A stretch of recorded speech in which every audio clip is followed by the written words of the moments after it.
মে দিবস উপলক্ষে স্থানীয় সময় শুক্রবার তুরস্কের ইস্তাম্বুলের রাস্তায় নামেন শত শত বিক্ষোভকারী। নিষেধাজ্ঞা অমান্য করে তাকসিম স্কয়ারে যাওয়ার চেষ্টা করলে মিছিল আটকে দেয় পুলিশ। এ সময় সংঘর্ষে জড়িয়ে পড়েন বিক্ষোভকারীরা। পরিস্থিতি নিয়ন্ত্রণে আনতে জলকামান, কাঁদানে গ্যাস ব্যবহার করে নিরাপত্তা বাহিনী। আটক করা হয় বেশ কয়েকজনকে।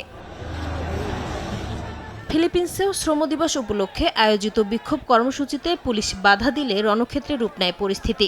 এদিন উচ্চ জ্বালানি ও নিত্যপণ্যের দাম বৃদ্ধির প্রতিবাদে রাজধানী ম্যানিলার রাস্তায় নামেন হাজারো মানুষ। মার্কিন দূতাবাসের কাছে আয়োজিত এই কর্মসূচিতে শ্রমিকদের মধ্যপ্রাচ্যের যুদ্ধবন্ধের দাবি জানাতে দেখা যায়।